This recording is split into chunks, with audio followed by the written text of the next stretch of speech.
8वां अध्याय। यमदूत कहने लगा कि तुमने बड़ी सुंदर वार्ता पूछी है, यद्यपि मैं पराधीन हूँ, फिर भी तुम्हारे स्नेह बस अपनी बुद्धि के अनुसार बताता हूँ। जो प्राणी काया, वाचा और मनसा से कभी दूसरों का दुख नहीं देते, वे यमलोक में नहीं जाते। हिंसा करने वाले वेद, यज्ञ, तप और दान से भी उत्तम गति को नहीं पाते। अहिंसा सबसे बड़ा धर्म तप और दान ऋषियों ने बताया है। जो मनुष्य जल या पृथ्वी पर रहने वाले जीवों को अपने भोजन के लिए मारते हैं, वे काल सूत्र नामक नरक में पड़ते हैं और वहां पर अपना मांस खाते और रक्त पी पान करते हैं तथा पीप के कीचड़ में उनको कीड़े काटते हैं। हिंसा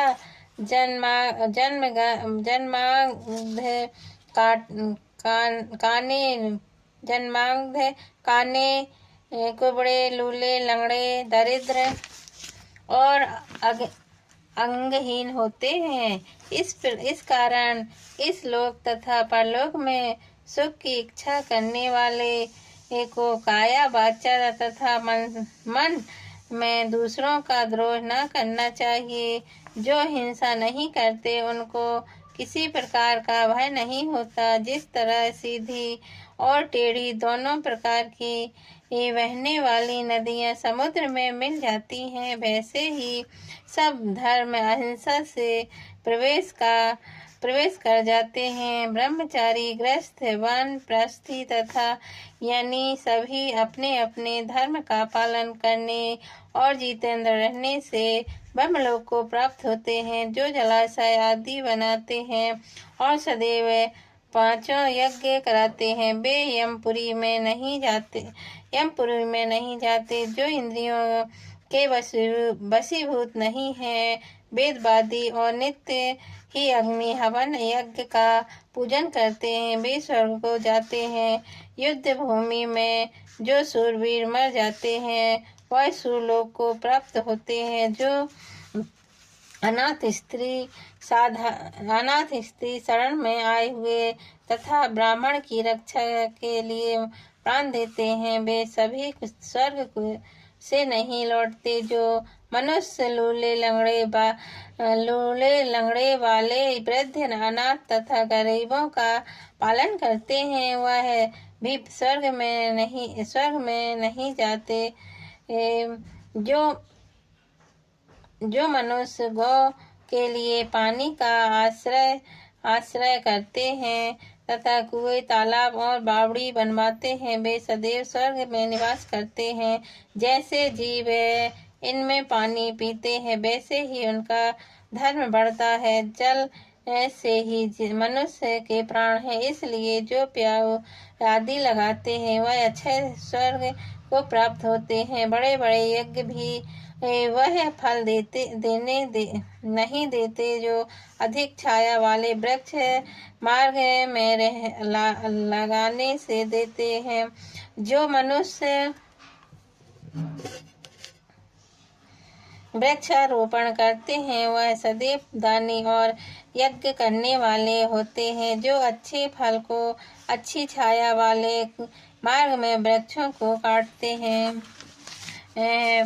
पिता देव और अतिथियों का सदैव पूजन करते हैं, वे ब्रह्मलोक को प्राप्त होते हैं।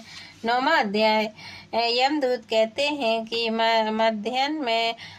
मध्यम के समय आया अतिथि मूर्ख, पंडित, वेद पाठी या पापी कोई भी हो, ब्रह्म के समान है।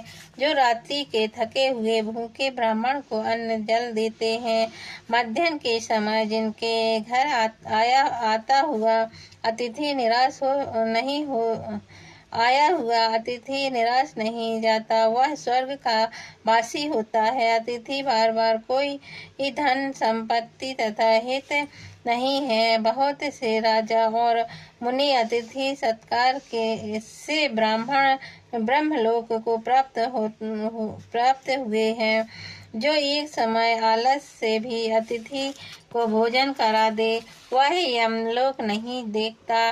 केसरी ध्वज से बेबस बत देव ने कहा था कि जो कोई इस कर्म भूमि मृत्युलोक से स्वर्गलोक जाने की इच्छा रखता है वह अन्न का दान करे। दूत कहता है कि यमराज कहते हैं अन्न के बराबर दूसरा कोई दान नहीं है। जो मार्ग गर्मियों में जल, सर्दियों में ईंधन और सदैव अन्न का दान करते हैं वह कभी यम के दुख नहीं उठाते। जो अपने किए हुए पापों का प्रायश्चित करता है वह नरक को नहीं देखता और प्रायश्चित न करने वाला मनुष्य नरक में जाता है। जो काया, वाचा और मन से किए हुए पाप का प्रायश्चित करता है वह देव और गंधर्वों से शोभित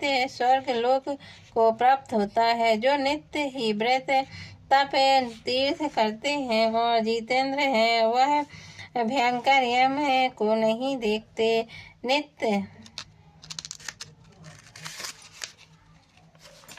नित्य धर्म करने वाले दूसरे का अन्न, भोजन और दान त्यागते हैं। नित्य स्नान करने से बड़े बड़े पाप नाश होकर यम को नहीं देखता। बिना स्नान पवित्रता कैसे हो सकती है। जो मनुष्य पर्व के समय चलते जल में स्नान करते हैं वह बुरी योनि नहीं पाते, न ही नरक में जाते हैं। माघ मास में प्रातः स्नान करने वाले मनुष्यों को नित्य पूर्वक तिल पात्र और तिल कमल का दान करना चाहिए। यमदूत कहते हैं कि हे विकुंडल, पृथ्वी, सोना, गौ आदि परम दान करने वाला स्वर्ग से नहीं लौटता। बुद्धिमान पुण्य तिथियों व्याप्तिपात संक्रांति आदि को थोड़ा सा दान करके भी बुरी गति को नहीं प्राप्त होता। सत्यवादी, मौन रहने वाला, मीठा बोलने वाला, क्षमाशील, नीतिवान, किसी की निंदा न करने वाला, सब प्राणियों पर दया करने वाला, पराये गुणों का वर्णन करने वाला, पराये धन को तृण के सामान समझने वाला ऐसे लोग नरक को कभी नहीं भोगते। 8वां अध्याय।